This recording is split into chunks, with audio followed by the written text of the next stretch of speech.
Well,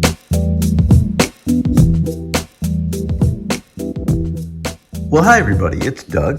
Today we're going to be talking a lot about wafer locks. And even though those don't excite you, that's okay because there's still going to be some interesting learning going on here. I'll be doing some picking, and at the end I'm going to be showing you a technique that I had learned a while ago but completely forgot about. And you may have either never learned the technique or it may be something you forgot about as well. So it's good to bring it back. So let's talk about wafer locks.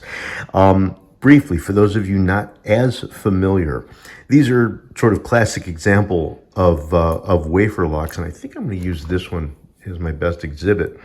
When you look inside the wafer lock, instead of seeing pins hanging down, and you might be deceived if you're less keen, but instead of seeing pins, what you're actually seeing are these solid pieces that go across. Those are the wafers. Let me see if I can actually grab a small pick and move one of them for you. So you can actually see these wafers move up and down on springs. So your first thought is, well, then don't I just move them all out of the way and it's open? But let me show you these diagrams I did beforehand, and they're a little crude, but you'll get the idea. Essentially, these wafers above and below the area where the wafers are, the lock has an opening or a gap. And right now in a single-sided wafer lock, these wafers are hanging down into the void at the bottom, which keeps the plug from rotating. The goal of a properly sized key is to push all the wafers up so they are neither in the upper gap or in the lower gap. That allows the plug free to move. But the wrong key, or picking the wrong way, can actually push the wafers into the upper void, which will then block the plug from rotating as well. So you got to get them just between top and bottom for the plug to rotate.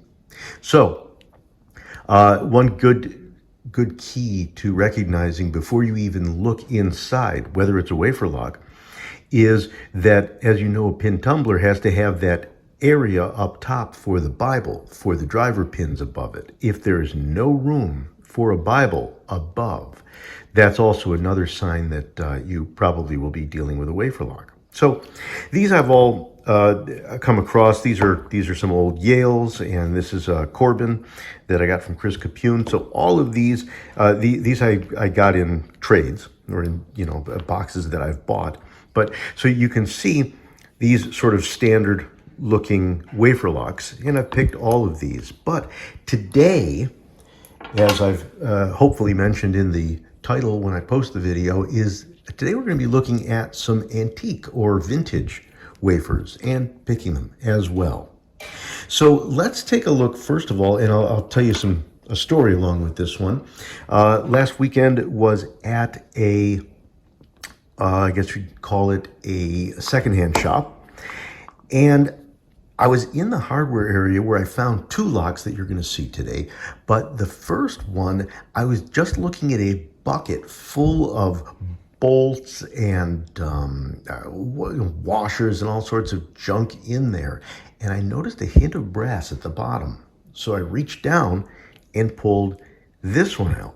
Now, I'm not a big collector on cable locks, or in this case, this is basically a bicycle lock, but I thought this was kind of cool. So this one, essentially, this cable locks around your bicycle or whatever, and this piece goes in, engages, and when it's locked, that will be held in place. You can see there's that wafer, and you could see the wafers inside there. This one came with a key, and we'll actually lock it up. So you can see that's in there, the key operates. So I was very fortunate to find this one. I'm pretty sure this is probably 1940s or something like that. It doesn't even look like 1950s, but pretty cool lock. I've picked this a number of times, just single pin picking, or to be literal, single wafer picking, but it is inconsistent. So the good news is when you're talking about a lock like this one, the wafers are very, very vulnerable to raking. So I'll just get myself a tensioner in the bottom there, hopefully that in hopes that it will leave room above for the rake. And I'll get my rake in there, a little rocking and a full open on that one. So first of all, rocking and raking, good way to get these things open. Now, the next one, we'll do a regular pick on this one. This was actually a real oddity. I found this one in another bin, and there are only a couple of locks, a couple of old laminated locks that were warded.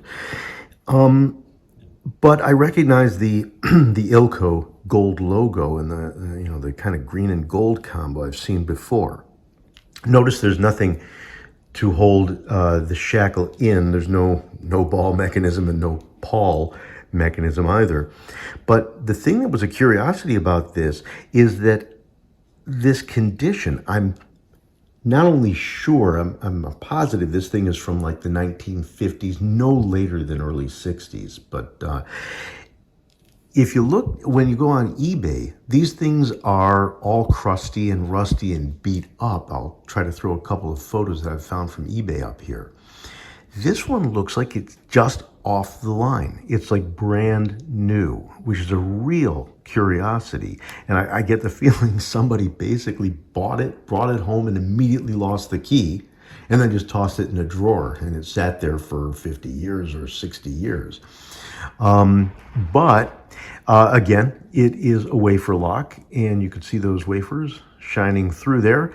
So let's do this, get it all locked up, and we'll take a top of keyway tensioner and a nice stout half diamond. So let's get going in there. I got a little click on one, click on two. That one actually felt it like a good set, and I felt the core turn. 3. By the way, no, it's not Christmas. That's the dog ringing the bells to go out. Okay, number 4 gave me a lot of nice movement. Come back to anything on 1. Nope. 2. Oh, I got a lot of movement on 2. Now I'm just kind of fumbling around. Okay, finally, I feel like 1 is ready to go, and there we go. So there is another vintage lock. And as I promised you, there would be another technique. And here we go. This is another that I got. I'm probably going to do a little rust removal on this later. This set in my pile of locks that I might want to get around to for quite some time came in a big package. I think it was the box that I bought with Chris Capune. We paid like $110 and got so many great locks out of it. A number of those locks are now collectibles that I've got, and I know Chris has got as well. But basically, this is yet another. But I tried for, God, probably a full week trying to pick this one and could not get it open no matter what I tried. And that was obviously irritating, especially when you're so used to pin tumbler picking, and that's a little bit more complex. But I finally recalled a technique, and here's how it works. Now remember again, the void up here, the void down here, the wafers are now hanging down into that void. The technique is to actually lift all the wafers up into that upper void and rotate the cylinder just a tiny bit, the usual tensioning it, so they get locked in place. And then you slightly release the pressure on the plug. And as the pressure drops, 1, 2, 3, those wafers are going to drop, and because they're already skewed just a little bit, they'll probably bang on the edge of that void and not go all the way down. They'll just sort of drop into place. There's a technique, reverse picking, that you can do on pin tumblers that same way. I never got the gist of it, or never got the hang of it, I should say. I just don't have the feel for it, but worked very well on this one. So we get our tensioner in there. We're going to lift, and you can see all those up there. No tension at all, because then you won't be able to get them out. Using the back of the pick, I'm lifting it all the way up, and then I lock it in place so you can see all the wafers. And actually, I can also see that I missed a wafer. All the wafers are out of the way. One more at the back. Okay, locked, and it actually kind of dropped in place already. I'm actually gonna, it kind of did itself for me. But let me do it one more time so you guys actually see it occur. So they are locked in place. I do a little tension release, just a little, got to do it subtle, and it dropped. And now we got our open. So just that kind of reiterating, get no tension, lift them all the way up, put the tension on, let go, and then slightly release the tension. May as well while I'm explaining that. Slightly release the tension so they drop down and hopefully don't drop all the way back into their natural position. So there we go. Slight drop. And if it doesn't work the first time, it means you probably missed one, just like I did.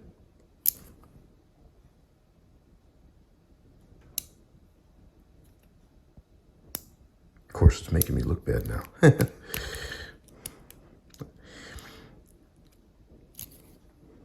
Okay, and I can see it again. There's one at the back that I'm just not locking in. There we go. Locked in. And there we go.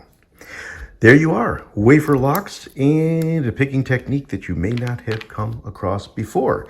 These are my 3 latest wafer beauties. And there we are. This one's a Reese cable loke.